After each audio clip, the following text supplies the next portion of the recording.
Hear ye, the podcast commencing forthwith doth contain crushed velvet, dragon balls, and sacred foreskins as we explore art-shaped books during this season of Ren-Fest-Ruary here on Created Things.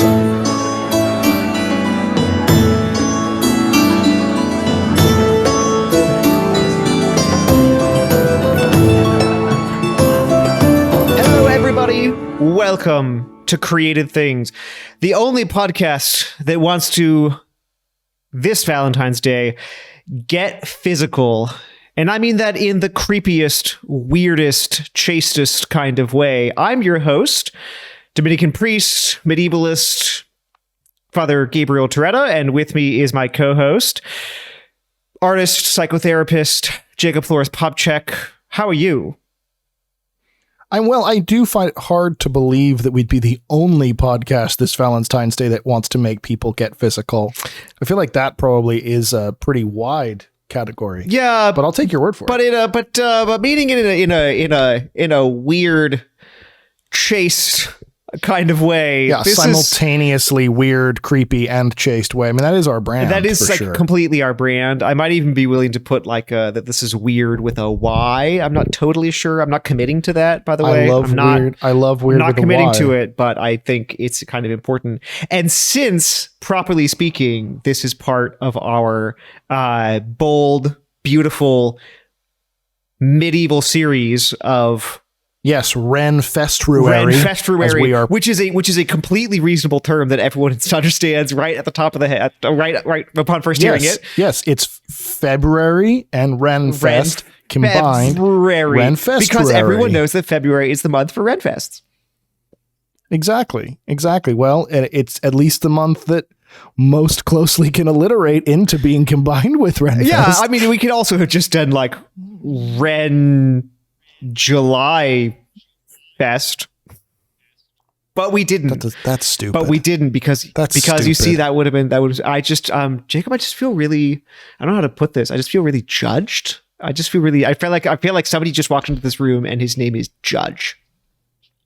Yeah. I am judge. Okay. And jury and executioner for that matter. For a while, our slogan on this podcast was all judgment, no shame. Yeah, that's true. Because we judge each other all the time. Which I respect. But we never actually want anyone to feel ashamed about it. It's just, we're going to be judging each other. Just judgy. Just judgy. Which I think is cool. I respect this.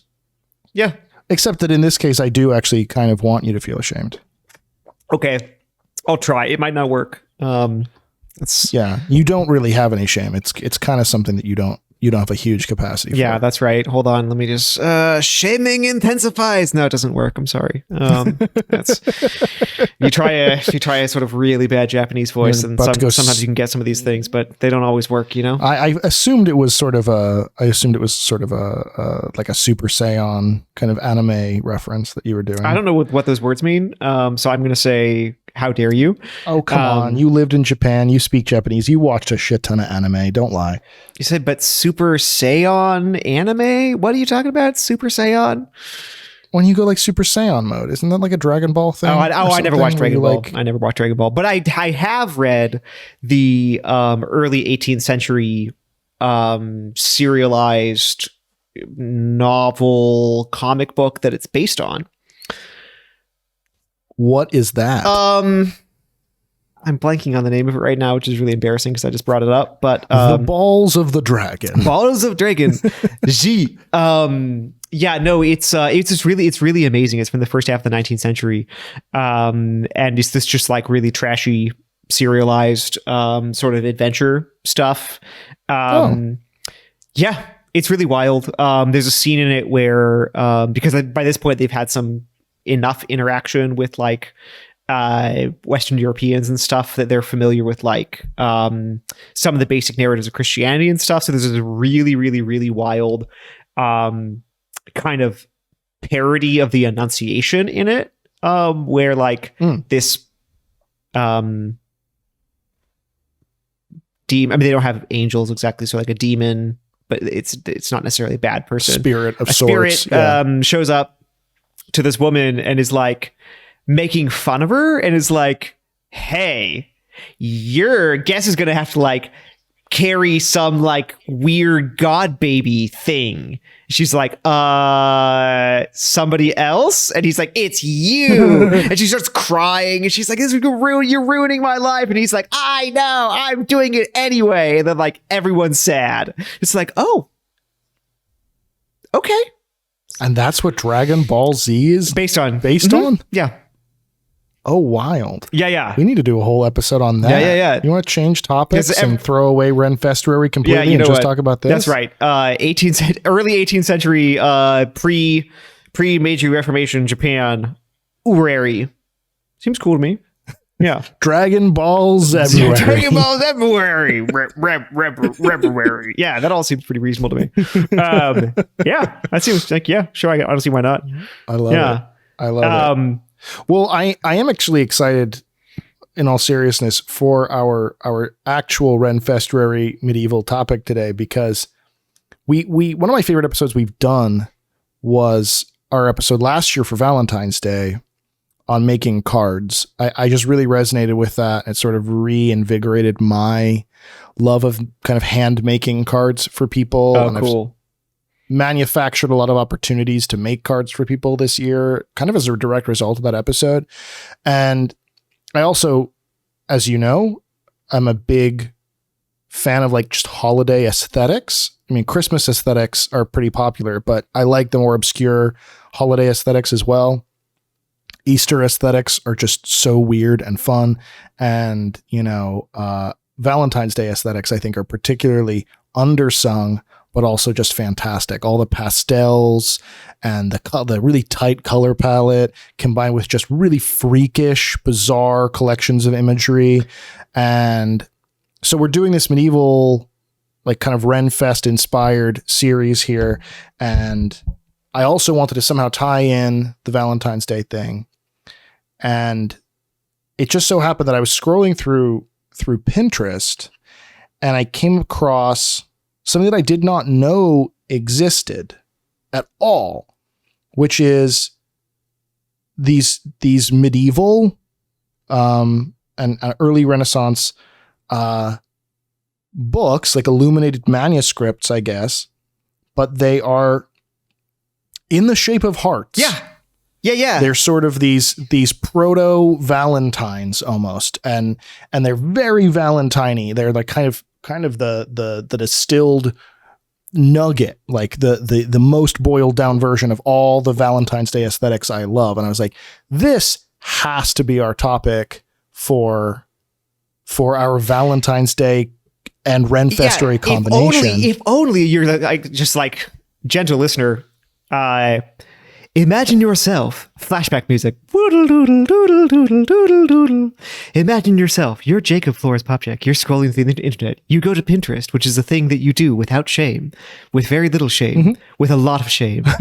You discover I do everything with shame. You discover a heart-shaped book and you think to yourself, if only I had a podcast where I had the need for a medieval themed Valentine's Day topic.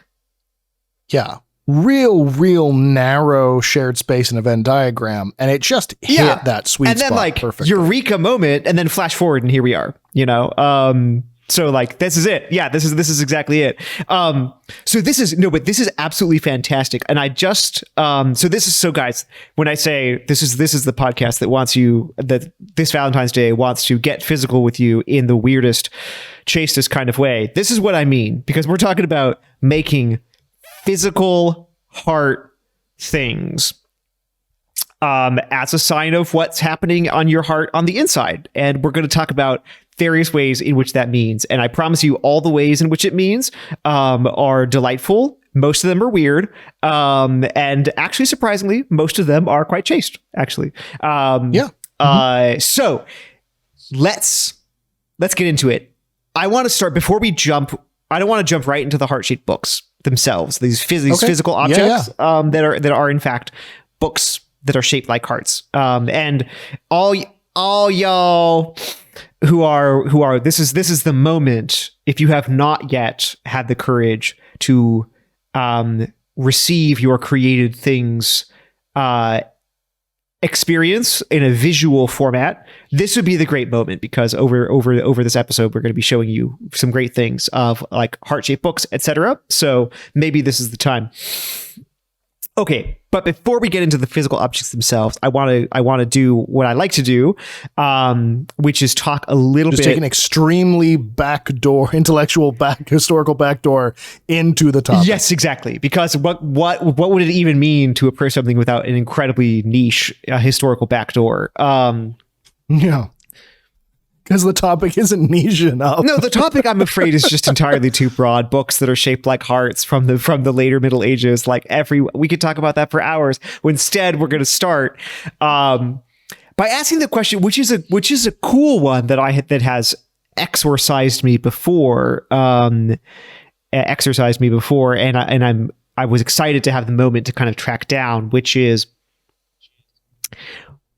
when, at least, even if we can't exactly say why, when does the heart that we can sort of picture to ourselves as like the Valentine's Day heart, when does that? I was so hoping we'd get into this. When does that come into existence? Right? Because obviously that's not what hearts look like, even very remotely. People, while for much of Christian history, there's a serious taboo on dissection of corpses. Nonetheless, this is there's all kinds of reasons people will be looking at hearts. In fact, all kinds of reasons people will be looking at hearts. There's people frown on dissecting, for a long time, people frowned on dissecting bodies for medical purposes because it seemed like just a sort of macabre disrespect to the body for no apparent reason.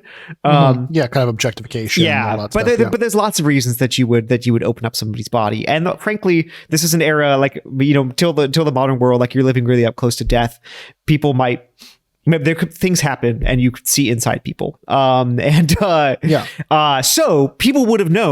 many people would have known what a heart actually physically looked like. And almost everybody would have, slaughtered an animal.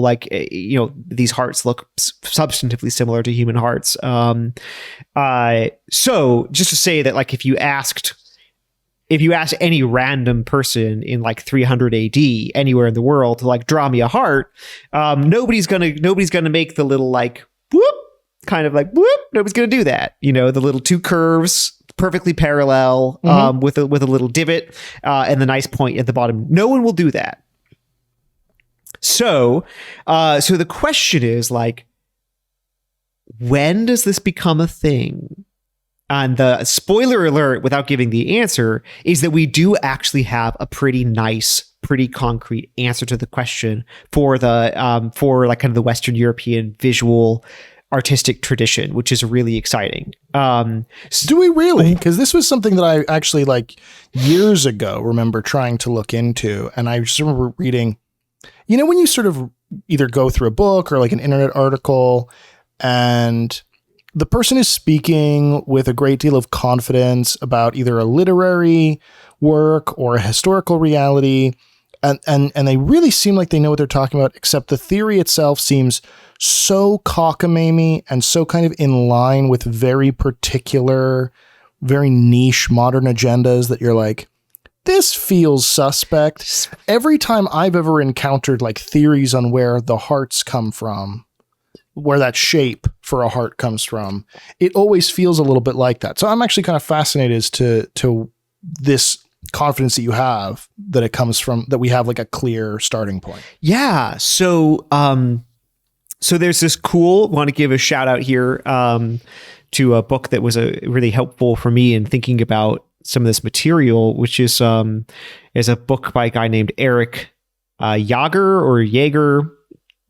I'm not sure. There's always a question when you can speak a bit of German, how English American am I supposed to pronounce this German last name? How anglicized were his ancestors? It looks like it should be Jäger, but it doesn't have an umlaut or an extra E. So anyway, it doesn't matter. But his name is Eric Jaeger, and the book is called The Book of the Heart. And it's a broader thing. It's actually a really cool study of the conceptual analogy of thinking about one's heart as a book. You know, we talk about things like, oh, she's an open book, or I want to turn. Oh, sure. I want to turn over a new leaf. You know, that phrase "turning over a new leaf" doesn't mean that you go out to the tree and like flip something. It's that you turning the leaf of a book.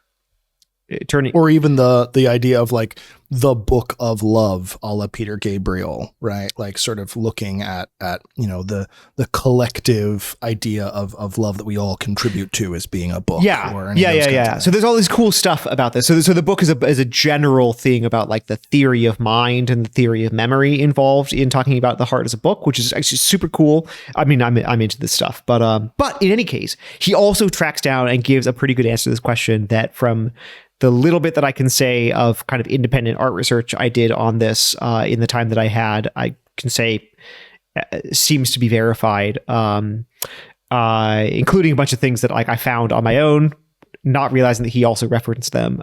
So yeah. Anyways, I think it seems justified. So basically, I can't give any explanation for like, and these things I would never trust it if somebody gave an explanation of like why. Or like where from. That's kind of that sort of stuff is a little bit too hard to answer. But it seems that by about 1400, it's about 1400 is when the change happens. And again, like this is a visual imagination. It certainly has some kind of concrete origin. We just don't know what it is. But so it's a visual imagination, so it has to be propagated. So nothing's going to change right away. You know, it's gonna, but it does clearly propagate over the period of time, to the point that, and this is super cool. In fact, I would super encourage anybody who's interested in kind of visual history to do this. So I saw that Eric Jagger had said like, oh yeah, it happens around 1400. So what I did, and if anybody's into this stuff, you should do the same thing. Go to the online collection of a major museum in the world. I went to the Met because I'm familiar with the Met's collection. And they will let you let you pin things down to like, you know, paintings, and let you pin it down to a century.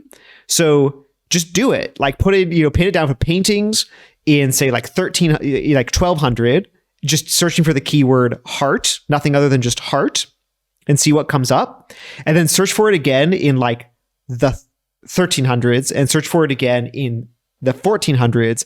And suddenly you will discover that in the 1400s, it's a bunch of like two arcs dipped in the middle, pointy bit at the end. Fascinating. Yeah. It's so let me here's a visual shout out, my friends, for anybody who wants to look at this visually, is for instance, so I am hugely obsessed with Catherine of Siena, who's this great Dominican saint. And there's this moment in her life where Christ appears to her in a vision, and Christ takes her heart out of her breast and takes his own heart out of his breast and puts his heart into her breast. It's really beautiful scene, this very intimate exchange of like loves. So, okay, check this out. So Catherine of Siena is canonized in 1461. Shortly after that, this Italian artist Giovanni di Paolo is commissioned to create a series of images based on her life. And he does a painting of St. Catherine exchanging her heart with Christ. And lo and behold, my friends, what is she holding in her hand? It's kind of blood drippy. It's actually like really cool. It's really concrete. Like there's nothing, even though it's a kind of visual euphemism, like the dippy heart is kind of a visual euphemism for the kind of gross physical heart. So it's a visual euphemism, but it's still kind of drippy blood. And it's like not like we're not kidding around. Like this was taken out of somebody's chest. But behold, what she's holding in her hand is the two curves, dip in the middle, point at the end. Oh, wow. Crazy. Yeah. Yeah.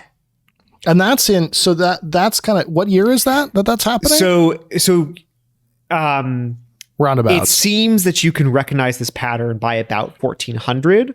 The particular image I was just describing, you see by about this. It's from about 1462, 63.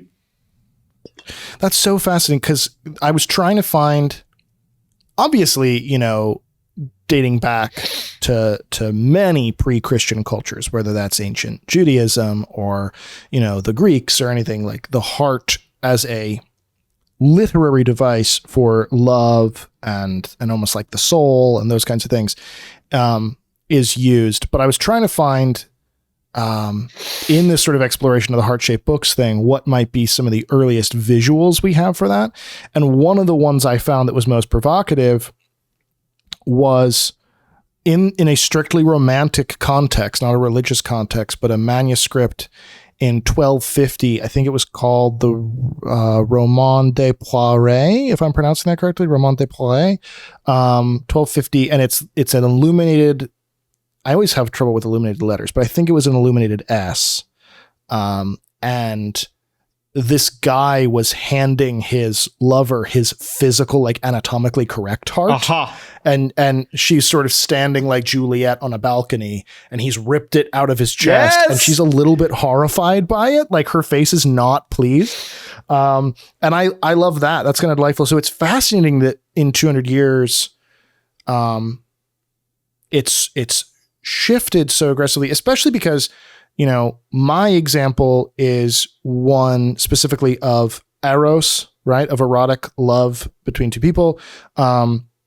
Your example is, you could argue also eros, but there's also this agape. It's right. But there's also this agape element, there's a divine kind of love happening.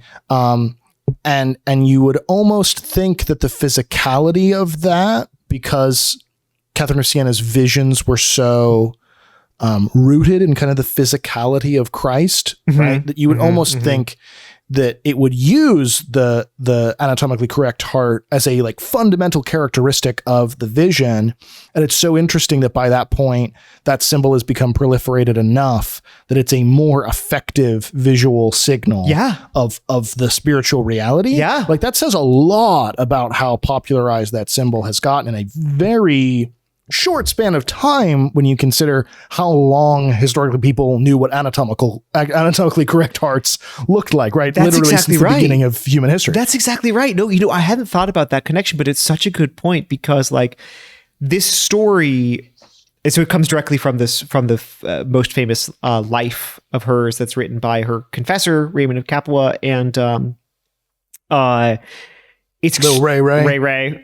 It's extremely well known, and her life is extremely well known, and this scene is extremely well known. It's like every cycle of paintings of her life will include it because it's kind of a big deal. It is not meant allegorically. Like she has this vision. In Raymond's life, it talks about how this is like a physical thing, how like her chest feels different, like she has pain in her heart, and like this is really like her heart is burning, like this is meant really physically. You're totally right. And yet in like 1462, 63, when an artist is visualizing this, the thing that is like most significant, like to communicate it is a stylized kind of a visually stylized sort of visual euphemism for the heart, which is still in dripping juxtaposition blood. To my example, right? But in juxtaposition to my 1250 example of the Roman de Poiré, where it's like very much supposed to be a analogous image, and yet it is this anatomically correct heart, and there's this like direct topsy-turvy flipping of that expectation again within this 200-year span that I find really, really interesting, which is super wild. It's also concordant.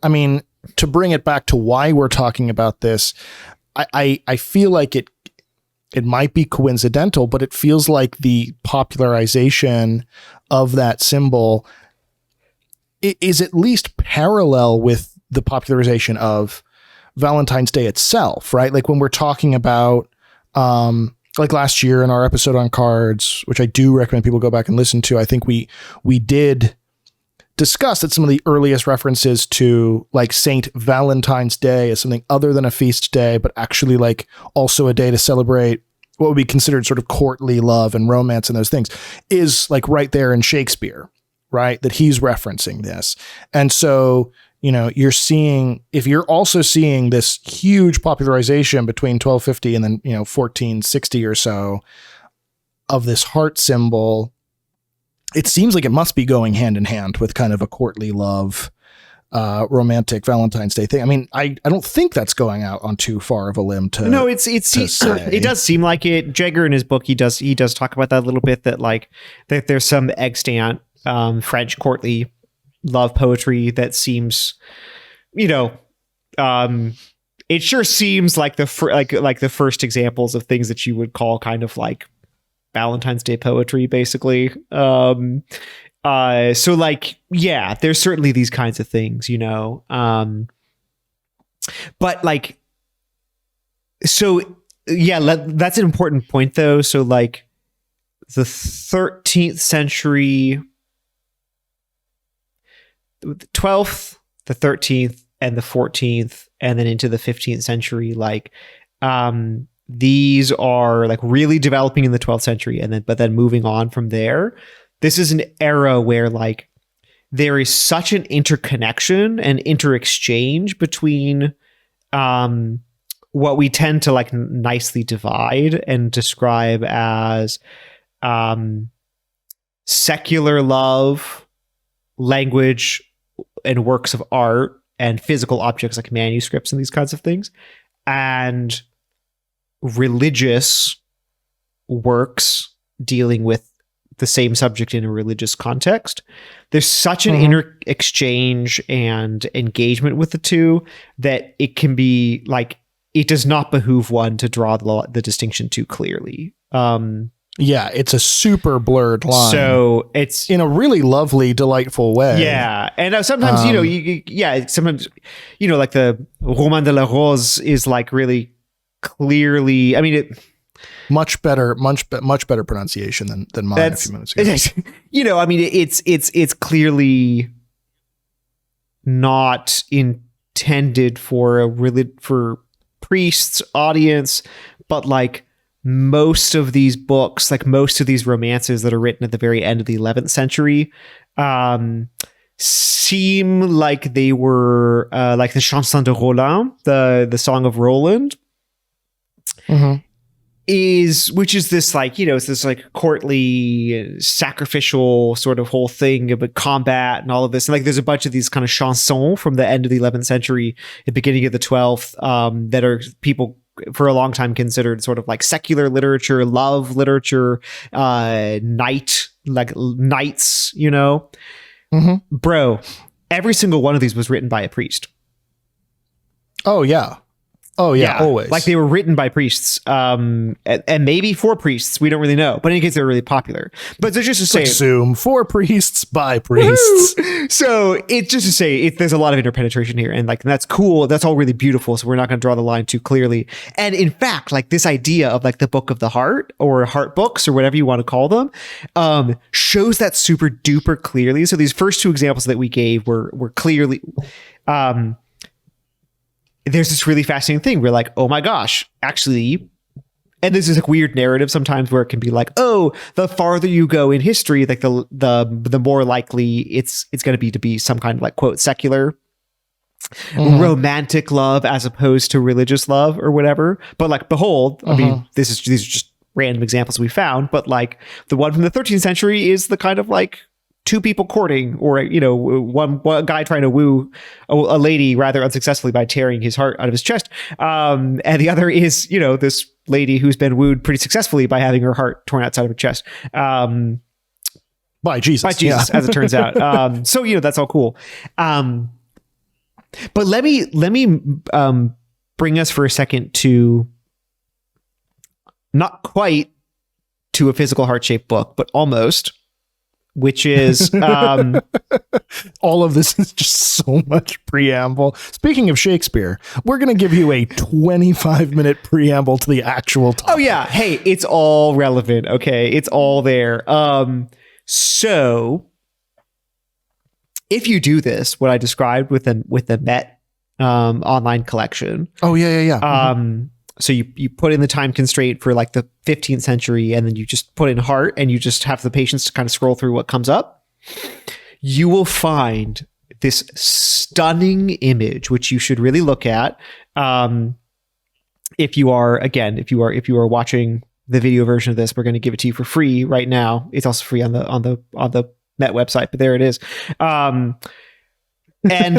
it's called, we don't really know the painter, but it's called The Master of the View of Saint Gudule. It's a Netherlandish painter from about 1480. And it's colloquially just called Young Man Holding a Book. So it's really, it's a kind of a simple scene. It's very recognizable if you know like Netherlandish painting from before the Renaissance. Oh yeah, sure. If you know Netherlandish painting from before the Renaissance, super basic. I think everyone does. Honestly, it's very recognizable. It's an arts podcast. It's an art podcast. Be cool, And so there's this, a young man who looks like he's maybe in his 20s, who's most of the painting. No need to feel down. And young man, no need to feel down. Exactly. Pick yourself up the ground. Yeah, exactly. And in the background that you see which is basically the left side of the painting, is he's standing in front of a church, and the wall of the church has been kind of flown away. So you can see it. So you see inside the church, and there's a priest who's celebrating mass, and it's just at the moment of the elevation of the host. So it's the kind of the most visually distinct and dramatic moment in the mass, which is a major locus of devotion and piety. People would look at the elevated host, and that would be like they might not receive the Eucharist with their bodies, but that would be their moment of worship, was be looking at the consecrated host. Yeah, and that's the apex. Yeah. That's the major point of the drama. Exactly. Of the spiritual life. Exactly. There. Yeah. And then on the other side of him, you just see like the church square, basically. He's holding in his hand what's very clearly a devotional book. It's not. I zoomed in. It's not real letters. Unfortunately, it's got like fake letters on it, so there's no actual text on it. Yeah, because it turns out it was AI generated. AI generated, actually, so it's all just kind of blurs. Exactly. It looks like the script in Mos Eisley Cantina. Anyway, that's it's all great, and but from there's different colors and stuff on the text, and if you know what Books of Hours looked like, it's very clearly a devotional text. And he's holding open in front of him. And again, like he's got his fingers are kind of doing the like choose your own adventure thing, where his fingers are in like 6 different places in the book. Which is which if you have a devotional book and you don't have ribbons to mark different places in the book, you just have to use your fingers. And so he's clearly doing that. And he has this book open, and he's actively praying, and then the Eucharist and the consecration of the Mass is right behind him. And so you're sort of seeing with your own eyes what's happening internally in him, which is really cool. That book, my friend, is shaped like a heart. Sick. Yeah. Sick. The book is the 2 curves, 2 arches, dip in the middle, point at the end, red cover, heart. It's a heart. Well, I'm glad you're getting the red cover thing, because this is something that you really discover is like, this is just so sort of, you mentioned the apex of kind of the spiritual life. This is so the apex of anything one could consider to be Valentine's aesthetics, insofar as those exist, because it's the red that we're talking about on so many of these texts are literally red crushed velvet. Like they're literally crusting these books in this beautiful, rich red velvet. So it's like hardcore Valentine's stuff. And I really love it. And I'm glad you're getting, you mentioned the chanson, because to kind of bring us back into where I started our conversation, you mentioned how you were looking at the Met. I only discovered that these books were ever a historical reality via just sort of aimlessly doom scrolling through Pinterest. And the particular book I found was specifically the chanson cours de forme, I think would be how you pronounce it. You probably would pronounce it better than I would. Which of course just means so it's the chansonnier cours de forme, chansonnier cours de forme, which of course just means the heart-shaped songbook. Right. Yes, but this particular heart-shaped songbook, one of the only illustrated ones. In fact, the only surviving illustrated one. Most of these are just. I mean, they're beautiful handwritten calligraphy. This one actually has full illustrations. And it's actually, and this is what attracted me to this topic. It's actually in the, or at least a facsimile of it is in the rare books collection of the Cincinnati Library, which is where you and I is are both it really? coming from. Oh, that's so fun. Yeah, that's so fun. So, for those who maybe haven't followed the podcast for a long time, Father Gabriel and I met and got to know each other and become real good friends, both working in different aspects of ministry in Cincinnati, and really, really, really amazing kind of art, unsung art community there, and a really like rich museum system and library system. Yeah, this kind of one of the only existing copies of this thing is there to be looked at. And so I was sort of checking it out through there. And what you very quickly realize when you're looking at what is collectively, I guess, historically referred to as cours de formes, heart-shaped books, is that they do kind of fall, at least with the topics that they're covering, into these two categories that you're describing, right? Half of them are compendiums of love songs from specific courts. So I'm trying to remember. There was I think King Leo. You mentioned the Netherlands. I think it was like King Leo the Third or something. Had like a collection of love ballads that were put together, and the other half of them is all books dedicated to the Liturgy of the Hours. Yeah. Like almost all of them. Would you mind, just for the sake of maybe audiences who are unacquainted, could you just give like your elevator pitch for what a Book of the Hours is exactly, and like why that's an interesting religious parallel to the Book of Love Songs kind of a thing? So think of it as private devotionals. So they a Book of the Hours, properly speaking, has it's a set genre form by about 1400. So it will look in a very particular way, but it's a prayer devotional that lay people specifically use. That's really rich. I mean, it's a really rich set of things. So it's called the Book of the Hours because it will have prayers that you pray, kind of prayer cycles that you pray through the day. So the most famous one is that they would always have as their centerpiece a prayer cycle that you pray at set times of day every day in honor of the Virgin Mary. So you pray like Psalms and passages from the Bible, and then prayers written by the church, in kind of cycles through the day. And then they would have other things as well.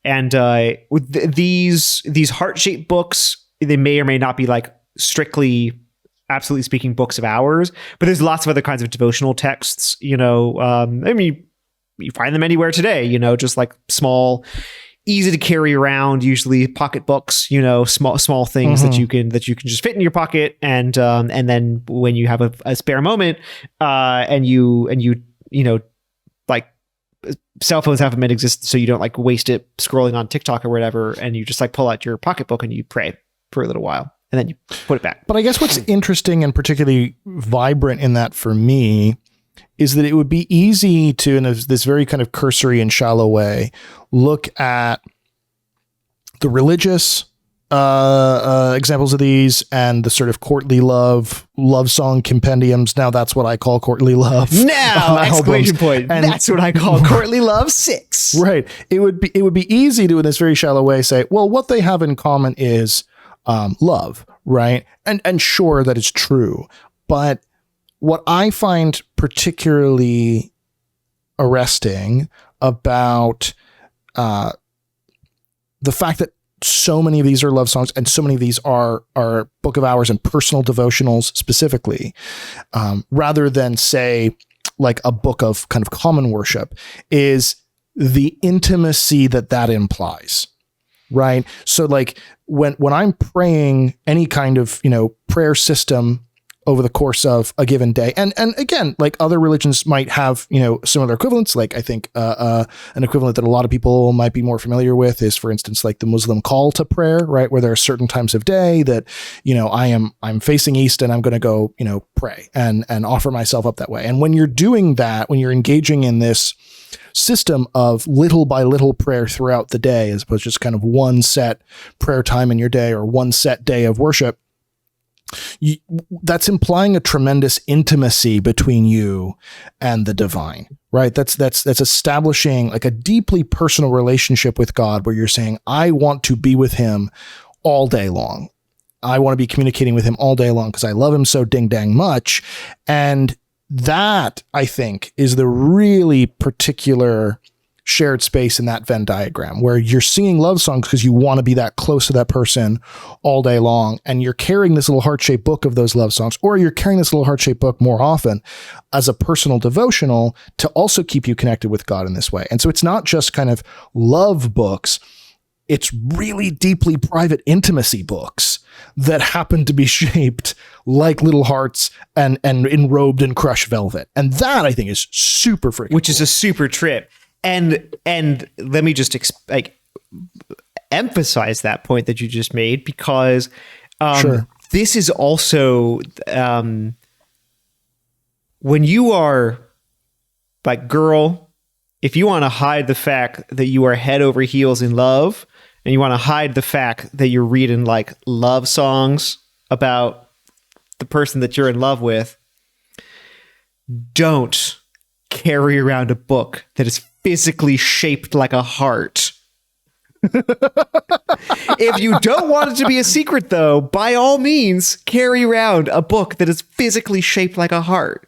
Right? Is that your bro code advice? Yeah, that's my bro code advice. If you want to play it, this is your Andrew Tate horribly toxic bro advice, where you're just, if you want to be cool, if you want to be an alpha, don't carry around a physical heart-shaped book. I'm just saying, this is not what alphas do. Although maybe it's a very alpha move. I don't know. I don't know what alphas do. No, it's a sigma move for sure. To carry around a heart-shaped respect. book, yeah, respect. So, but that's just to say, that's emphasizing your point about the intimacy here, because like, it's the kind of intimacy that's actually so deep that like doesn't actually care, that it's kind of shouting it to the world. It's like, oh wow, I love that. Yes, you're right. It is it is personal. It is like the definition of personal, but it's so freaking personal that it becomes like a shouting from the rooftops. Yeah. Almost. Yeah, and it's not exhibitionist. It's just like, yeah, I'm just doing this so hard that I'm just doing it all the time. And if that means that you see me doing it, like, well, that's okay. And there is that, like love of whatever kind, like does have those dimensions, where it does, like, there is always the risk of like exhibitionism, doing something to be seen, like wanting to feel that your emotions are more than they really are, and enjoying the support of like other people's encouragement that way. Right. It's a performative thing, right? Yeah. Like the difference between authentic shouting from the rooftops and what you're referring to offhandedly as exhibitionism is that in genuine intimacy, how much the obviousness of how much I love this person. This is more of a psych point, I guess. This is coming from more from my counselor background than it is from like my art background. But one of the ways that you sort of would observe that is the obviousness and explicitness with which how much I love this person can be viewed. That was weird sentence structure, but you get what I mean. That's like a natural fruit of how much I love this person. It's almost like if you can imagine the visual of I'm going inward towards my heart and I'm bringing this person inward towards my heart, and I go so deep into myself that it actually like goes straight out the back of me. Yeah, right? yeah. Like, yeah. And that is the kind of love that is genuinely sort of noticeable, whether that is, in a relational setting, the kind of thing where you see two people walking through the park holding hands and you're like, hot damn, they're really in love, or whether that's in the more religious context of, like the classic look at those Christians, see how they love kind of way. It's not performative because the obviousness is a natural organic fruit or almost an accident of it, a byproduct of it, where like a sort of exhibitionism is feigning that by wanting to be performative and almost proving something to yourself by the adulation of others. Exactly. So exactly. Yeah. That's a relevant point here too. Yeah. But I think with these heart-shaped books, I mean, certainly I guess they could be, we can't know the hearts of anybody who would have possessed or made one of these things. Although they're holding it in their hands. So I feel like we should know.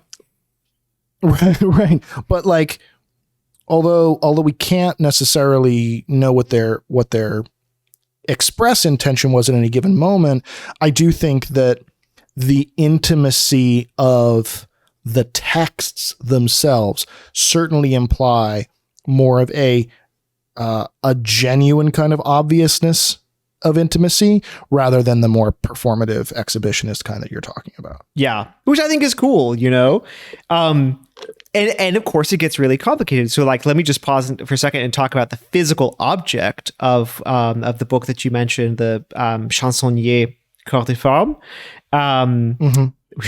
heart-shaped songbook. So it's also known, it's just because these are just conventional. I mean,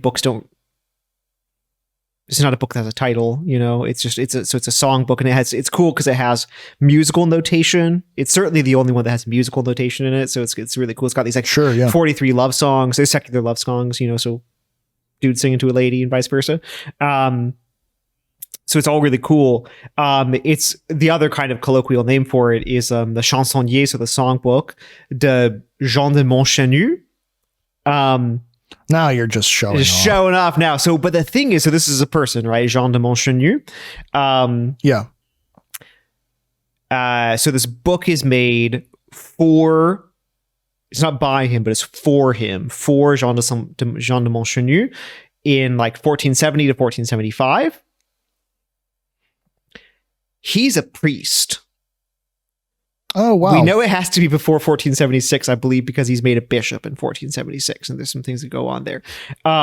So like, this is the example we'd say like, well, this is an obvious example of like this very beautiful, very intimate kind of like, it's a praise of love of a man for a woman and stuff, which it might be in various senses. The person it was made for is a priest. Which is just like super interesting. And again, like if anybody's is sort of looking at our at the visual version right now, I'll just say pop onto the screen because this is just so that you can see what this looks like. So it's this really cool. I didn't pull a double image. It was where you see both halves at once, but it doesn't really matter. So you see this beautiful half of the arc, with beautiful handwriting, this beautiful notation. So the original of this manuscript. So it's a manuscript, so everything's done by hand. So there's one original, and it's held by the Bibliothèque Nationale de France, the National Library in France. Their website, you can flip through the whole thing. Every page, you can flip through every page of it on their website. It's not the easiest website to navigate, but if you're into manuscripts, it's super cool. If you're interested in this and you really want to know how to do it, shoot us a contact on Instagram or something, and I'll explain how to do it on a private message or something, because it's too much to explain on the podcast. But anyway, but it's super cool. And there is something really intimate about it. I think that point is really beautiful. And I love the fact that it kind of explodes in this like really uncomfortably beautiful way. These neat categories about like, oh, well, this is religious. Oh, well, this is not religious. So this is like secular love. Oh, this is like God love or whatever. It's like, well, okay. Mm-hmm. Okay. Well, and it really strikes at the heart, So we were talking off air. I'll sort of spoil things. We were talking off air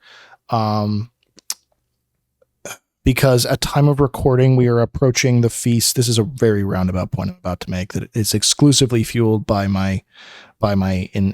just the huge amount of coffee that I've drunk. And I'm probably gonna have a panic attack soon, but cool. Bear with me. Respect.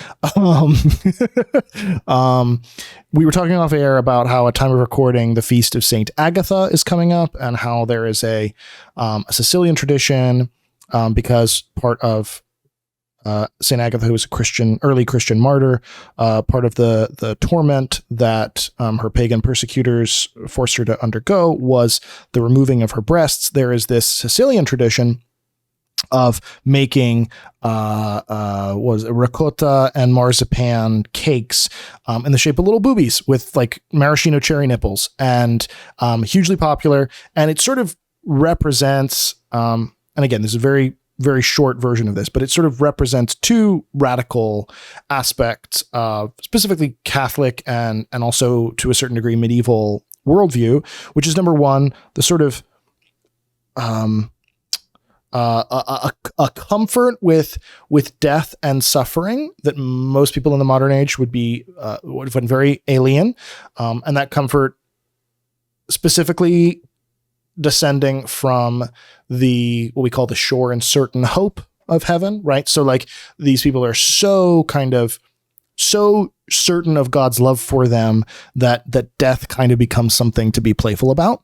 And then even more so, these little cakes are showing kind of, again, in a way that would be very alien and almost disquieting to modern people.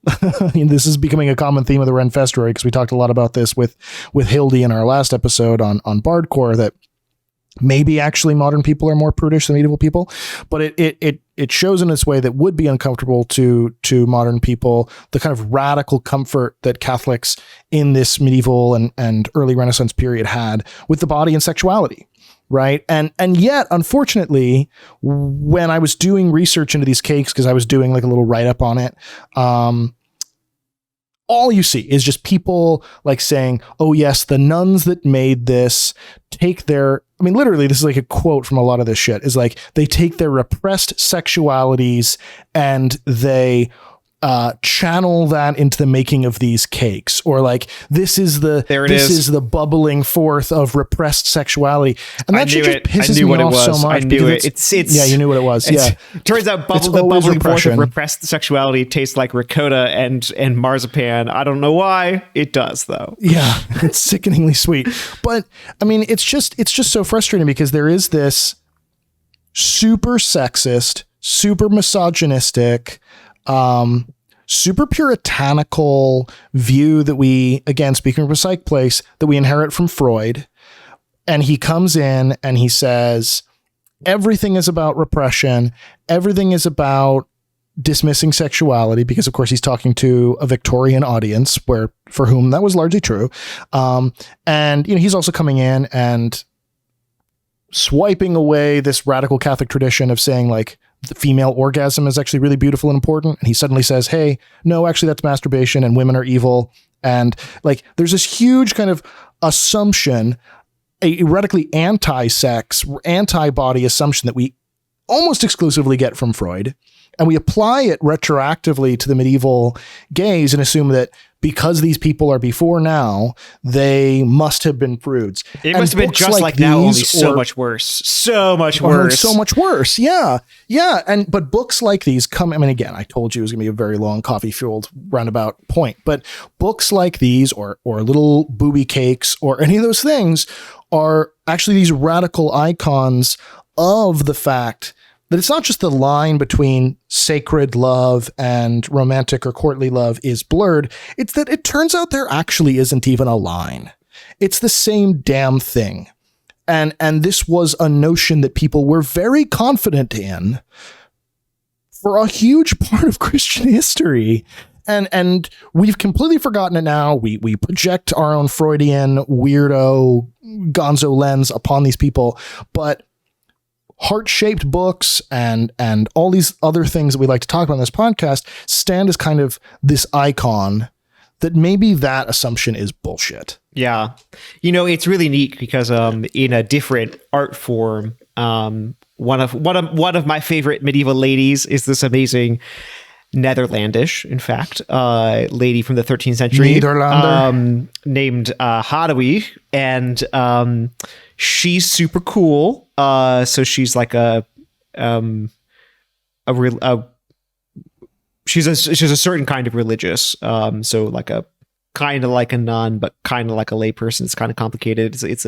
She was her own kind of thing. Anyway, and so I talked a little bit about like how it end of the 11th century and then booming big in the 12th century is this so you get these like chanson tradition, then you get these there's a set narrative, especially through the 12th century, of like a kind of artistic poses that you write when you're writing courtly love poetry. And there's like 3 different stages of the courtly love. And anyway, so it becomes this recognized pattern of like courtly love poems, you know. Hadewig, who's this amazing like mystic and theologian and spiritual writer, and like woman of prayer, she writes, among other things, she writes a ton of sort of mystic love poetry to Christ, which is incredibly beautiful. And like, lo and behold, she is using all of the tropes of like courtly troubadour love songs and like all the stages of courtly love to describe her relationship with Christ. It's like incredibly beautiful. So like you get this, you get this intentional mixing. Well, I mean, I think our whole Ren-Fest-Ruary series is a slow building up to more and more and more kind of radical, not totally appropriate for mixed company points about medieval sexuality and spirituality ultimately.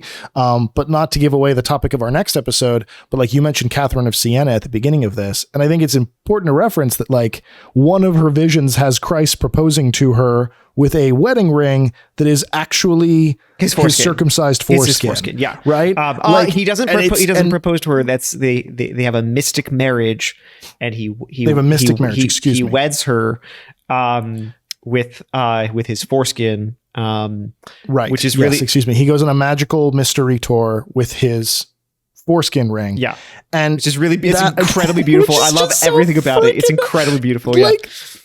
It's so beautiful and it's so weird. Like you can't, like, it's such a shame that as a person in 2023, even as studied as I am in theology, and I'm not humble bragging here, I'm actually making a self-deprecating point that like, even as studied as I am in theology and casually in medievalism and in art history and all this kind of stuff, that like, even at that, some of this stuff makes me uncomfortably giggle. Like Jesus giving a foreskin ring to a nun seems to any person on the street like the most blasphemous shit on the planet, but it's not. It actually turns out to be kind of the whole fundamental point of Christianity, and also like all art that comes from Christianity.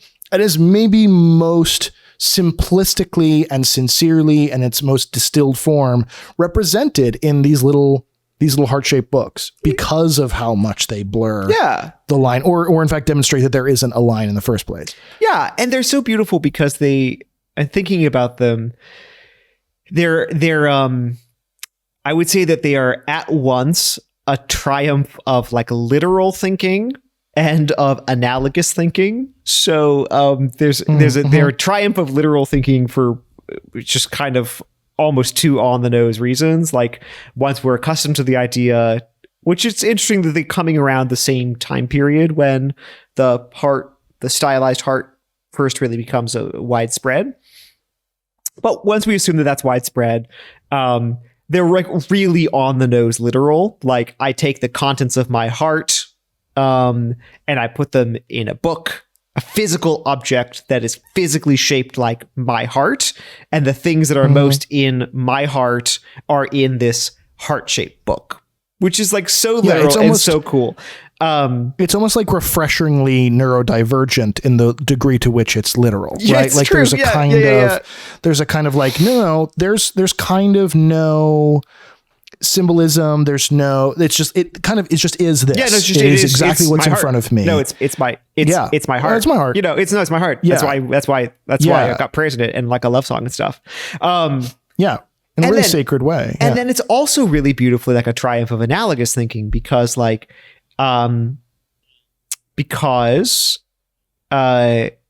it's this amazing, like, I think my way from concrete personal experiences, which are more than merely material, but these concrete personal experiences that then upon reflection in the interiority of my heart, which is, again, this is the language we use, the interior of my heart, I absorb and think about and reflect upon in a spiritual manner, that then I re-articulate back now into the material world as a physical object, in which I place like the spiritually processed fruits of my concrete experience. So I've take something that's material to the spiritual, back to the material, and then I doubly render a spiritual experience into this material thing by putting my own digested memories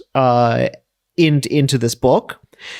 And then I read it so that it digests back. So it's like material, spiritual, and this sort of... Yeah, it's almost like the image you're sort of painting for me in my mind is like the reduce, reuse, recycle triangle. Yeah. Of like every arrow leading into the next arrow of physicality and spirituality and literalism and symbology and just constantly cycling through. Yeah. And I love it because there's all this kind of like code switching and like translation that you're doing along the way in this very pretty automatic way that we don't per se think about a ton. But it leaves all this room for creativity, in fact, because all of this code switching, all of these like moments of translation are moments of my interpretation and engaging with this experience and allowing it to take on new modes of meaning and new ways of speaking meaning, you know, which is fantastic, right? And I do just want to say like one last particular kind of code switch, like the way that one last way in which you can see this reflection and this constant switching playing out, this sort of deepening out the analogy in a material way. So we talked at the very beginning about how in the mid 1500s, 15th century, you suddenly see this very literal thing, Catherine's heart being taken out of her chest, being rendered in this like stylized, analogous, euphemistic heart, which is the two arcs, right? Right. Okay. Then we see it now. Then we see it rendering physically into these heart-shaped books that are like representing the contents of the person's heart, right? Like now in the spiritual sense, what they hold most deeply in their hearts. There is one absolute, I'm sure there's more, but there's one that I know of, absolutely astounding artistic monument that completes the cycle and pulls it back again. So, at the Cathedral of Saint Cecilia in Albi in France, in the end of our century, so the century we're talking about, the 15th century, the end of the 15th century, there is a chapel of the Last Judgment in which you see a bunch of people like awaiting the Last Judgment or who've been judged. And so these souls who are like risen from the dead, so a bunch of naked people, basically, a bunch of souls who've risen from the dead and they're awaiting judgment. On their chests, where their hearts should be, is an open book. Oh, sick. Yeah, is an open book for Christ the judge to read. So like the mental map between like the material object and the interior experience and the movement of the heart exteriorizing itself onto a physical object now has been fully completed, that now it's conceived visually as my actual physical heart has been replaced by a book. Wow, that's amazing. Yeah. It's stunningly beautiful. Yeah, and I guess like the part, one of the points I just want to make there is that like you see every time we make the switch between like the interior world, the spiritual realm of our thoughts, just that our the immaterial aspect of our thought, and then expanding that, of course, into the actual into the realm of union with Christ. Anytime we make the switch from that into the physical material reality stuff of the world, there is, not that these are totally separated from each other, that's the whole point, but like there's a moment of like translation and expansion that happens there, and then in the same way backwards when it transitions from something material into the spiritual realm.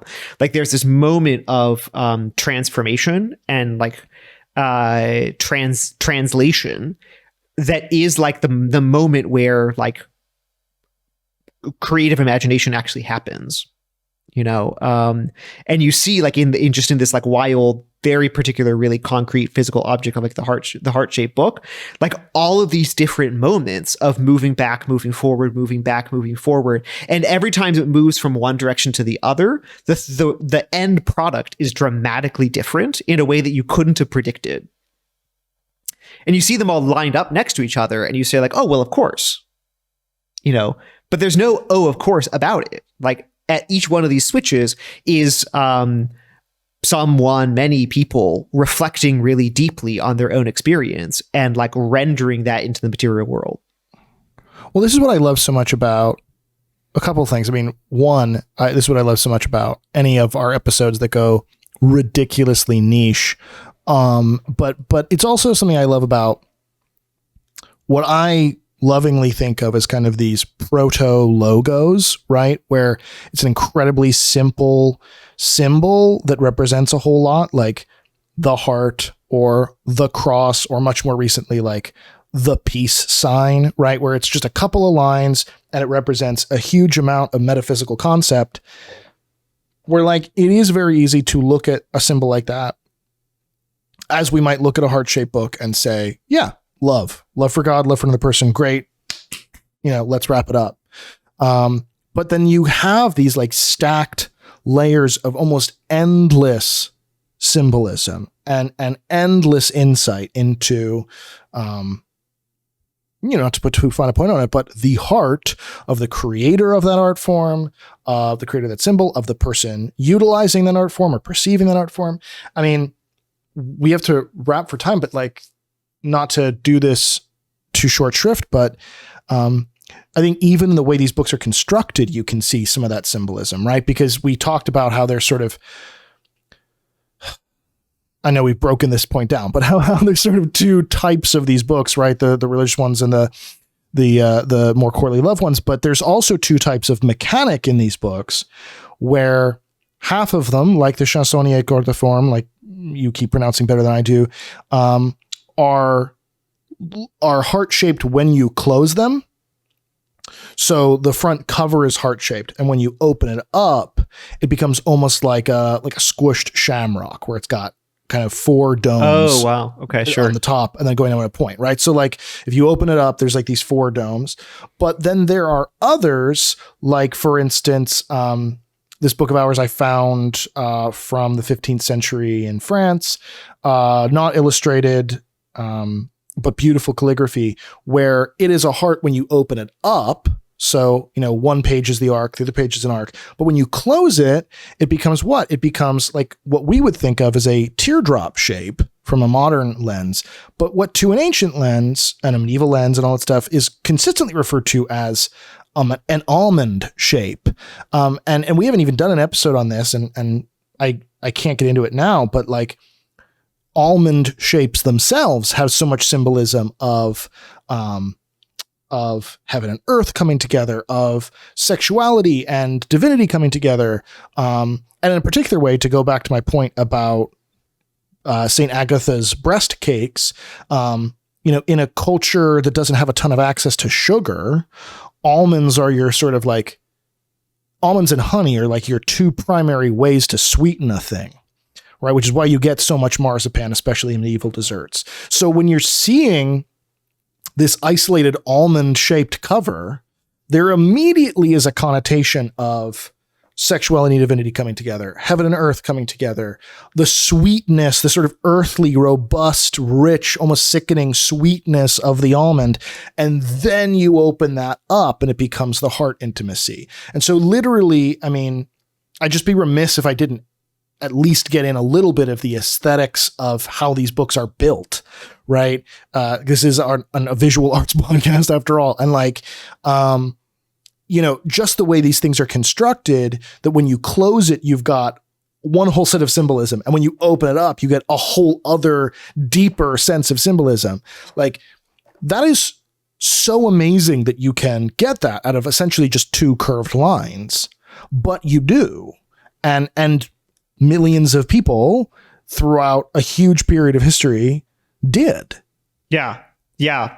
So listen, guys, this Valentine's Day, you think about this. Physical. You reflect on your own experience. You reflect on your own concrete experience. You take that to prayer.